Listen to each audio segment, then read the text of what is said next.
கட்டின பொண்டாட்டி பொண்ணாத்தா வீட்டிலேயே இருந்தாலும் ஊருக்கு ஒதுக்குப்புறமா குயில்னு ஒரு அழகான சின்ன பொண்ணை வச்சிருக்காரு மலைச்சாமி. இது தப்பான்னு பாக்குறதுக்கு முன்னாடி இந்த பொண்ணாத்தா புருஷனுக்கு தட்டை வச்சு சாப்பாடு போடுறதுக்கு முன்னாடி மூக்கை சிந்தி அதே கையோட சாப்பாடு போடுவா. ஆனா குயில் இருக்காளே, சொம்பு நிறைய தண்ணி எடுத்துட்டு போய் கையை நல்லா கழுவிட்டு மழை தண்ணியிலையும் ஒரு தடவை கையை கழுவிட்டு மனசார சோறு போடுவா.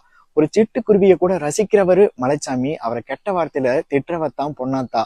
தன்னை யாராவது பாராட்டிட மாட்டாங்களான்னு மலைச்சாமி ஏங்குறப்போ, ஒரு அம்மா தான் தான் புள்ள என்ன செஞ்சாலும் என் ராசா அப்படின்னு கொஞ்சம் ராசாவே வருத்தமானு வர்றவ குயில். எனக்கு ஒரு தாய்மடி கிடைக்குமான்னு மலைச்சாமி ஏங்குறப்போ, இவ அந்த மீன் குழம்பு சாப்பாடு போடுவா பாருங்க குயில். 20 வருஷத்துக்கு முன்னாடி அவங்க அம்மா கையால சாப்பிட்ட நினைப்பே அவருக்கு வந்துடும்.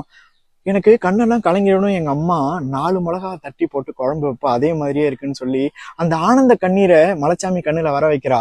ஆனா கெட்ட வாரத்துல திட்டி திட்டி கண்ணீரை வர வைக்கிறவதான் பொண்ணாத்தா. ஒரு தடவை ஒரு மூட்டை நெல்லை ஊருக்கெல்லாம் பிரிச்சு கொடுக்கணும்னு மலைச்சாமி ஆசைப்படுறப்போ, உங்க அப்பா விட்டு சொத்தான்னு பொண்ணாத்தா திட்டுவா. ஒரு துரு பிடிச்ச துரட்டு குச்சும் 10 வெள்ளாடும் எடுத்துட்டு வந்தவன் தான் நீனு சொத்து இல்லாதவன்னு சொல்லி அவனை அசிங்கப்படுத்தும் போது, குயில் இருக்காளே மலைச்சாமியோட ஒரு நரைச்ச முடிய கூட வெள்ளி கம்பி மாதிரி கையில எடுத்து அதுல கருகமணியும் பவளத்தையும் கோத்து வச்சு அதை தாலி மாதிரி கையிலேயே வச்சுக்கிட்டா.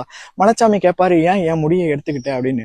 ஐயனார் கோயில்ல அத்தனை செங்கலும் சாமியா, அவன் முடி கூட எனக்கு சாமிதாயான்னு சொல்லிட்டு அவ வச்சுக்கிறா. அந்த முடிய கூட சாமின்னு நினைக்கிற அளவுக்கு மலைச்சாமி இருக்கான்னா அவன் என்ன பண்ணியிருப்பான் அப்படின்னு பார்த்தா,